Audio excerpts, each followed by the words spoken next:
잠언 33번째 시간입니다. 오늘 말씀은 잠언 17장 1절부터 9절 말씀입니다.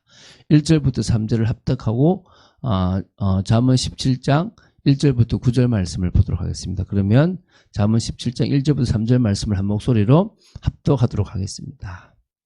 마른 떡 한 조각만 있고도 화목하는 것이 제육이 집에 가득하고도 다투는 것보다 나으니라. 슬기로운 종은 부끄러운 짓을 하는 주인의 아들을 다스리겠고 또 형제들 중에서 유업을 나누어 얻으리라. 도가니는 은을 풀무는 금을 연단하거니와 여호와는 마음을 연단하시느니라.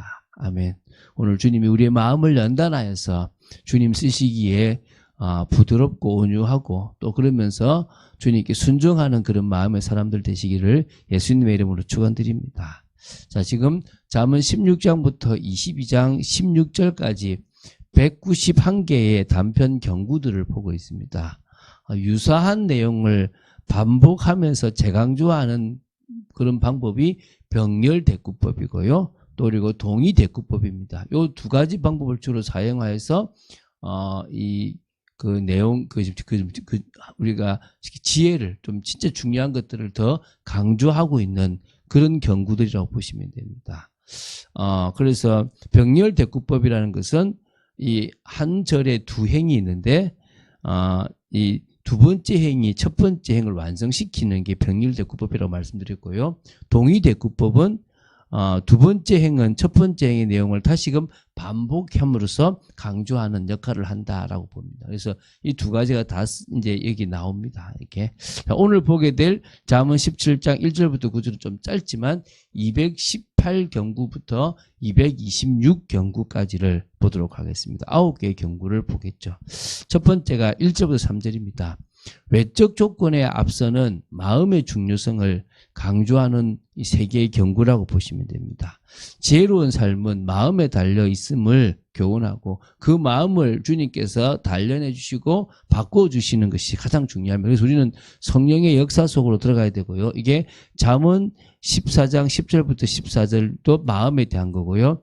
잠언 15장 12절부터 17절도 이 마음을 이렇게 마음이 중요하다는 부분들을 다 이렇게 보고 있는 겁니다. 자, 그럼 첫 번째 보겠습니다. 마른 떡 한 조각만 있고도 화목하는 것이 제육이 집에 가득하고도 다투는 것보다 나으니라. 그렇죠. 사람은 이 가정의 물질적 환경을 중요시하지만 물질적 환경보다 그 가정에 살고 있는 자들의 화목이 그 마음의 평안함이 더 중요하다는 그런 부분이죠. 제육이 집에 가득하다라는 것과 마른 떡 한 조각 이게 지금 이렇게 지금 대조를 이루잖아요. 근데 이 마른 떡 한 조각은 누룩을 넣지 않은 딱딱한 빵이나 술이나 그러니까 이거 빵인데 이걸 술이나 물에 적신 후에 먹는 이 소량의 식사를 의미합니다. 매우 곤란한 생활 또 극히 가난한 삶을 상징하는 표현으로 보시면 되는데요. 여러분 지금도 그렇잖아요. 막 돈이 많고 사람들은 저 재벌집처럼 막 편하게 자기 하고 싶은 걸 누린 것처럼 보이지만 막상 그 삶이 인간을 비참하게 만들고 외롭게 만들고 더 괴롭게 만듭니다. 그런데 없지만 가난한 거, 없지만 화목한 거, 없지만 평안한 거, 여러분 우리는 후자를 선택하게 되기 바랍니다. 물론 있고 평안하면 좋겠다고 생각하겠죠. 예, 그게 어렵습니다. 자, 이제 두 번째입니다. 슬기로운 종은 부끄러운 짓을 하는 주인의 아들을 다스리게 있고 또 형제들 중에서 유업을 나누어 얻으리라. 그러니까 슬기로운 종과 부끄러운 짓을 하는 주인의 아들의 상황을 비교함으로 슬기로움이 중요하다라는 것입니다. 슬기로운 종이 주인의 아들을 다스린다는 표현은 고대 근동의 슬기로운 종으로 미련한 아들을 이렇게 후견해주는 아들의 후견인으로 이렇게 삼는 경우들이 있어요. 그래서 다시 말하면 그 아들을 다스린다는 표현이 아들 배후에서 아들이 똑똑해지도록 또 아들이 제대로 살도록 그 모든 물질을 종이 가지고 있으면서 주인을 잘 섬기도록 해준다는 거죠. 그래서 결국은 나중에 유업을 나누어 가진다는 그런 그 그 종이 유업을 지금 아버지의 기업을 분배받는다라는 그런 의미가 있습니다. 성경에도 보면은 충성심을 가지고 성실성을 겸비한 그런 슬기로운 종이 이렇게 기업을 이어받은 경우들이 사실은 성경에 나옵니다. 창세기 15장에도 나오고 사무엘하 16장에도 나오는데요. 솔로몬은 이 같은 사례를 상기시키면서 사람의 삶에 있어서 슬기로움이 너무나 중요하다라는 것을 일깨워주고 있습니다. 도가니는 은을, 풀무는 금을 연단하거니와 여호와는 마음을 연단하시느니라. 그 마음의 연단이 필수적이라는 부분들을 강조한 거거든요. 그래서 그 마음을 연단하시는 분은 여호와 하나님밖에 없습니다. 우리가요, 이 마음이 연단되지 않으면요, 속아요. 환경에 속고, 사람에 속고, 물질에 속고, 자리에 속고. 그래서 우리는 이 연단돼야 돼요. 그래서 금이나 은보다 더욱더 중요한 지혜를 얻는데 우리는 마음을 집중해야 되고요. 이 지혜가 반드시 인내, 겸손, 온유, 절제, 신중, 바른 언어 선택을 하게 하기 때문에 이런 것들은 마음의 연단이 없이는 이루어질 수 없다라고 보시면 됩니다. 자, 이제 4절, 5절입니다. 악인의 무지와 뒤틀린 심성을 드러내는 한 쌍의 경구입니다. 그래서 악한 자들의 말에 현혹되는 자와 가난한 자를 멸시하는 자는 우매한 자다. 지혜롭지 못한 자죠. 형벌을 면치 못한다는 것입니다. 자, 4절입니다. 악을 행하는 자는 사악한 입술이 하는 말을 잘 듣고 거짓말하는 자는 악한 여가 하는 말에 귀를 기울이느니라. 어찌 보면은 지혜로운 자는 하나님의 말씀에 귀를 기울이고요. 슬기로운 사람도 하나님의 뜻과 계획에 귀를 기울이는 거예요. 그런데 뭐요? 악을 행하는 자는 사악한 입술이 하는 말을 잘 듣는 거예요. 거짓말하는 자는 악한 혀가 하는 말, 그 거짓말, 사람을 죽이는 말에 귀를 기울이는 거예요. 오늘 우리는 뭐에 집중해야 되겠습니까? 우리는 오늘 명심해야 될 줄로 믿습니다. 자, 5절입니다. 가난한 자를 조롱하는 자는 그를 지으신 주를 멸시하는 자요, 사람의 재앙을 기뻐하는 자는 형벌을 면하지 못할 자니라. 동서고금을 막론하고요, 가난한 자는 멸시와 무시의 대상이 되기 쉬웠고요, 가난한 자는 신앙 공동체인 이스라엘 안에서는 좀 예외, 이렇게 안에서 이게 똑같이 그런 취급을 받았다는 겁니다. 아무리 신앙 공동체처럼 보여도 가난한 자를 멸시했어요. 그런데 항상 하나님은 가난한 자를 위한, 나그네를 위한, 과부를 위한 그런 율법의 말씀들을 많이 만드셨다는 거예요. 그걸 통해서 저 작은 자에게 하는 게 누구한테 하는 것이다? 나에게 하는 거라는 거 보신 겁니다. 이게 결국 하나님은 모든 사람이 다 하나님의 자녀로서 대우받고 세상에서 당당하기를 원하세요. 그게 선이에요. 그게 무너진 게 뭐란 말입니까? 악이라는 거예요. 사람들은요, 이 창조주 하나님이 이 세상을 창조하셨다는 사실도 인정하지 않잖아요. 우리는 그것부터 시작이 될 줄로 믿습니다. 그래서 오늘 정말 사람의 재앙을 기뻐하는 자가 형벌을 면하지 못할 거라는 거. 그래서 남이 못되는 것을 좋아하지 말고 안타까워하고 긍휼히 여기고 또 오히려 도와달라고 하면 도와줄 수 있는 그런 축복의 사람이 될 줄 믿습니다. 6절부터 9절입니다. 품위 유지와 현명한 처서에 대한 4개의 경고인데요. 지혜를 추구하는 자가 지향해야 할 삶의 방향을 제시해 주는 겁니다. 자, 6절입니다. 손자는 노인의 면류관이요, 아비는 자식의 영환이라.